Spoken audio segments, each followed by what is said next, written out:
Hi hello. അപ്പോൾ Sunday ആയിട്ട് ഇന്ന് ചിക്കൻ കറി വയ്ക്കുന്ന വീഡിയോ ആണ്. അപ്പോൾ ആദ്യം തന്നെ നമ്മൾ കുറച്ച് മഞ്ഞൾപ്പൊടിയും പിന്നെ കുരുമുളക് പൊടിയും പിന്നെ കുറച്ച് ഉപ്പും പിന്നെ കുറച്ച് മുളക് പൊടിയും പിന്നെ കുറച്ച് മല്ലിപ്പൊടിയും അളവിനനുസരിച്ച് മല്ലിപ്പൊടിയും പിന്നെ ഇഞ്ചിയും വെളുത്തുള്ളിയും കൂടെ ചതച്ചതാട്ടോ. ഇതെല്ലാം കൂടെ ഒന്ന് കൈകൊണ്ട് നല്ലപോലെ മിക്സ് ആക്കിയിട്ട് കുറച്ച് നേരം ഒന്ന് മാഗ്നറ്റ് ആവാൻ വേണ്ടി വച്ചേക്കും കേട്ടോ. എന്നിട്ടാട്ടോ നമ്മൾ കറി വയ്ക്കുന്നത്. പിന്നെ കുറച്ച് ചിക്കൻ മസാലയും കൂടി ഇട്ട് കേട്ടോ. പിന്നെ നമ്മൾ കുറച്ചും കൂടി കുരുമുളക് പൊടിയും കൂടി ഇട്ടു.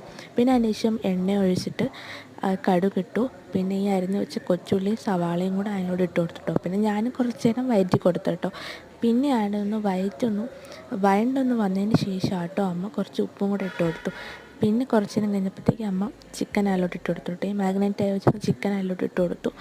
പിന്നെ ചിക്കൻ വെച്ചിട്ട് പിന്നെ ചിക്കൻ ഇട്ട ആ പാത്രം ഒന്ന് കഴുകി അമ്മ വെള്ളം ഒന്ന് ചിക്കനിലോട്ട് ഒഴിച്ചിട്ട് മൂടി വയ്ക്കുക കേട്ടോ. പിന്നെ കുറച്ച് കൊച്ചുള്ളിയും കൂടെ ചതച്ച് അതിലോട്ട് ഇട്ട് കേട്ടോ.